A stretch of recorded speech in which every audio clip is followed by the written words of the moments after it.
PSG가 공식 홈페이지를 통해서 루이스 엘리케 감독, 아슈라프 하키미, 비티냐, 누누 멘데스의 재계약을 발표했습니다. PSG는 우리는 엘리케 감독과 2027년까지 계약을 연장했다. 하키미, 비티냐, 멘데스는 2029년까지 재계약을 체결했다고 전했습니다. 이번 재계약으로 PSG는 대부분의 핵심 전력을 2028년 여름까지 보유할 수 있게 됐습니다. 주전급 자원 중에서 2028년 이전에 계약이 종료되는 선수는 2026년에 만료되는 잔루이지 돈나룸마와 2027년에 끝나는 파비앙 루이즈뿐입니다. 두 선수를 제외한 주전급 자원들은 모두 2028년 혹은 2029년까지 PSG 선수로 뜁니다. 이강인은 2028년까지 계약된 선수 중 하나입니다. PSG와 재계약을 체결한 세 선수의 중요성은 말로 다 설명이 불가능할 정도인데요. 풀백의 중요성이 날이 갈수록 중요해지는 현대축구에서 하키미와 멘데스를 잡은 건 매우 크다는 평가입니다. 하키미는 지난 시즌부터 유럽 최고의 풀백으로 인정받고 있으며 멘데스는 부상을 털고 돌아와 PSG의 왼쪽을 탄탄하게 지켜주고 있습니다. 핵심 미드필더인 비티냐도 마찬가지인데요. 현재 비티냐만큼 중원에서 사령관 역할을 해줄 수 있는 선수는 전 세계에 많지 않다는 평가입니다. 엘리케 감독의 전술 구현에서 매우 중요한 풀백과 수비형 미드필더를 잡았기 때문에 PSG는 후방부터 전방으로 이어지는 코어라인이 앞으로 3년 동안은 탄탄하게 지켜질 것으로 예상됩니다. PSG가 가지고 있는 목표는 딱 하나뿐입니다. 이미 프랑스에서는 적수가 없는 PSG이기에 유럽 최정상으로 인정받을 수 있는 유럽축구연맹 챔피언스리그 트로피를 원하고 있습니다.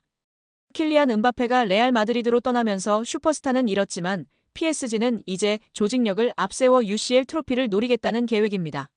슈퍼스타 위주의 영입에서 벗어나 팀에 융화되고 조직력을 올려줄 수 있는 어리고 유망한 자원을 집중적으로 영입하는 중입니다. 이강인도 이러한 방향성에서 영입된 선수 중 하나입니다. 핵심 자원들을 모두 붙잡았기 때문에 PSG는 전력 유출에 대해서 크게 걱정할 거리가 사라졌습니다. 빅클럽들에게 있어서 핵심 선수 지키기는 매우 스트레스 받는 작업 중 하나지만 PSG는 전력 보강에만 집중할 수 있는 환경을 마련한 셈인데요. 엘리케 감독의 힘을 실어주기 위해서 2027년까지 재계약한 것도 이러한 방향성의 일환입니다. PSG는 여전히 스트라이커 자원이 약하다는 평가를 받지만 엘리케 감독은 제로톱 전술로 밀고 가는 중입니다. 최근에 우스망 덴벨레가 새로운 역할에서 기량이 터지면서 PSG의 걱정을 덜어주고 있습니다. 이강인과 함께 UCL 트로피를 노리려는 PSG의 계획이 차근차근 진행 중입니다. 토트넘에서 챔피언십 퀸즈파크 레인저스로 임대를 떠난 양민혁이 손흥민과 이강인에게 고마움을 표시해 관심을 모았습니다. 영국 TVR 풋볼은 유튜브 채널 슈퍼러브를 인용 양민혁이 QPR로 임대를 가기 전 손흥민에게 받은 조언을 이야기했다고 전했습니다. 양민혁은 슈퍼러브를 통해 흥민이 형과는 당연히 같은 팀에서 같이 생활했다. 훈련이 끝나고 같이 밥 먹고 냉탕도 항상 같이 했다. 타지에서 같은 팀 선배로서 많은 도움을 주셨다면서 임대 가서도 다치지 말고 경험 많이 쌓고 돌아오라고 했다고 밝혔습니다. 양민혁은 지난 2024년 K리그 강원FC에서 고교생 신분임에도 38경기에서 12골 6도움으로 강한 인상을 남겼습니다. K리그 1 역사상 최초 고교생 신분으로 프로 선수가 된 양민혁은 시즌 중이던 지난해 7월 토트넘과 계약해 주목을 받았습니다. 아직 어린 선수다. 프리미어리그의 높은 수준에 적응하기 위해서는 시간이 필요하다는 포스테코글루 감독의 말처럼 양민혁의 토트넘 데뷔전은 좀처럼 쉽지 않았는데요. 손흥민도 양민혁에게 부담을 주지 말아달라고 당부한 뒤 양민혁은 K리그 첫 시즌 12골과 도움을 많이 기록했고 밝고 두려움이 없는 선수라고 간주했습니다. 또 그는 양민혁이 팀에 합류하게 돼 기대되며 내가 도울 수 있는 부분은 돕고 싶지만 압박을 주지 않아야 한다면서 축구가 그에게 가장 중요하다고 덧붙이기도 했습니다. 결국 양민혁은 경험을 쌓기 위해 QPR로 임대 이적하기로 했습니다. 요한 랑게 토트넘 테크니컬 디렉터는 제게 있어 임대 시장은 선수들의 성장에 있어 매우 중요한 단계라면서 프리미어리그 데뷔를 한 선수들의 80% 이상이 임대를 경험했다고 밝혔습니다. 양민혁은 이강인의 이름도 언급했는데요. 한국 축구대표팀에서 이강인과 인연을 맺은 양민혁은 여기 와서 강인이 형이 되게 많은 도움을 주신 것 같다. 고마움을 전하기 위해 이렇게 방송을 통해 이야기한다고 밝혔습니다. 이어 형이 새해에 먼저 연락을 주셨다. 선배가 후배에게 먼저 연락 주기가 쉽지 않다면서 강인이 형이 왔는데 어려움은 없냐. 자신감 가지고 너 하고 싶은 대로 하면 분명. 내가 좋은 위치에 원하는 위치에 갈 수 있다 등의 조언을 많이 해줬다고 마워했습니다. 양민혁은 국가대표팀에서 잠깐 봤는데도 기억해주고 정말 잘 챙겨줘서 너무 감사하다고 덧붙여 이강인에 대한 감사도 잊지 않았습니다. 여기에 패스마스터 윤정환 감독이 이강인 선수를 어떻게 생각하는지 이야기한 내용이 재조명되고 있습니다. 이강인 선수는 현대 축구에서 부족한 플레이메이커들을 대체하며 독특한 선수로 주목받고 있다고 생각합니다. 대표팀 경기에서 그를 처음 봤을 때 그의 훌륭한 플레이에 감탄하며 놀랐습니다. 이강인 선수는 어려운 패스를 손쉽게 주어 경기를 컨트롤하며 멋진 플레이를 보여줬습니다. 패스를 통해 득점 기회를 만들고 그의 패스에는 강력한 임팩트가 있다고 생각합니다. 현대 축구에서는 생각하고 일단 보고 판단하는 시간이 축구에서 매우 길어지면 경기에서의 기회를 놓칠 수 있기 때문에 기술 향상을 위해 많은 노력과 경험이 필요합니다. 현대 축구는 빌드업을 중요시하여 매우 안정적인 축구를 하기 때문에 도전적인 플레이를 제한할 수 있는 경향이 있습니다. 하지만 패스를 통해 공간을 활용하면 공격 기회를 창출할 수 있고 그런 패스를 잘하도록 훈련하는 것이 중요한데요. 이러한 부분들을 이강인 선수는 완전히 마스터하고 있고 다른 선수들보다 월등하기 때문에 돋보이는 것 같습니다. 패스는 공간에 넣어줄지 발밑에 줄지 계산하여 판단하는데 뛰는 선수에게 발밑에 패스하는 것이 어렵고 복잡합니다. 파악과 계산을 통해 개개인의 선수 특성에 맞게 패스를 해야 하는 것이 훌륭한 패스라고 생각합니다. 패스를 넣는 선수는 상대 수비 위치 파악과 패스 가능성을 고려해서 해야 하기 때문에 상당히 퀄리티 기술적인 선수라고 봐야 해요.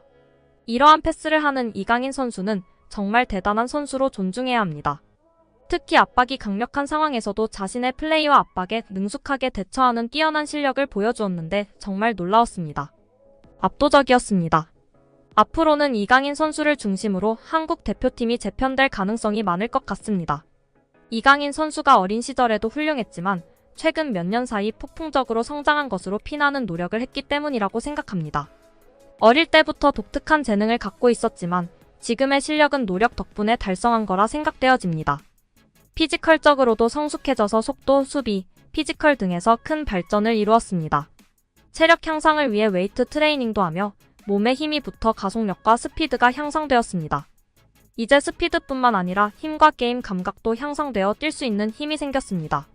하지만 가장 중요한 것은 지속적으로 경기를 뛰면서 경기 감각과 실전 경험을 통한 기술적, 정신적, 경험적 성숙이 필요합니다. 등의 발언을 하며 이강인 선수에 대한 자신의 생각과 평가를 전했는데요. 이에 많은 팬들이 공감하며 지지를 보내고 있는 상황입니다.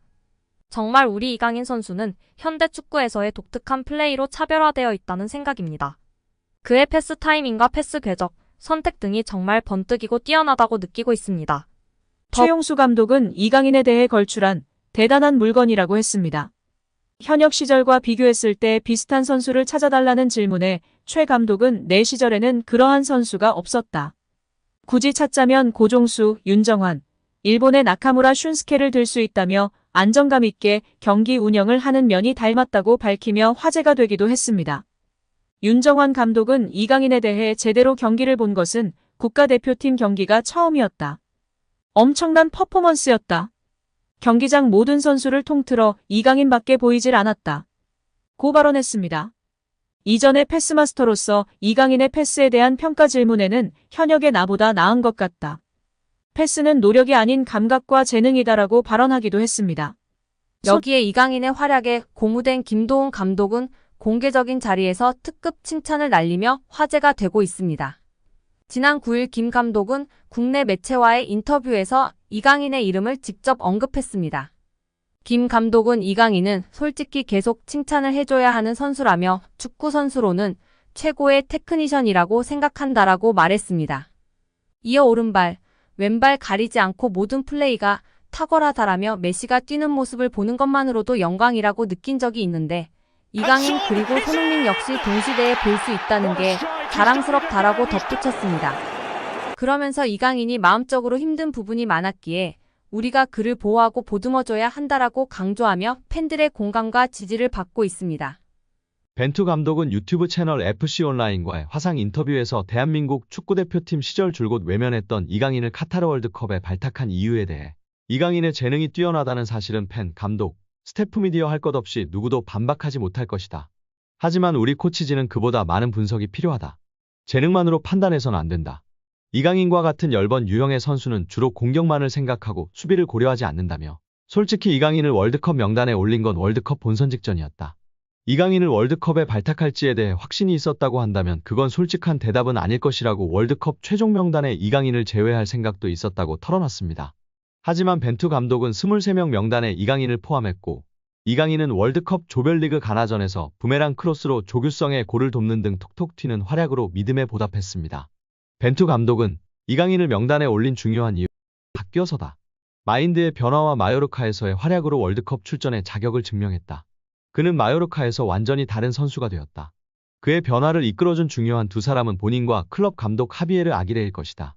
이강인은 스스로 스타일을 바꿔야 한다고 인정한 것 같고 아기레 감독은 그런 변화에 대한 확신을 줬을 것이다. 이강인의 훈련 퍼포먼스와 합숙에서 보여준 모습들이 월드컵 무대에서 좋은 성과를 이어졌다고 돌아봤습니다.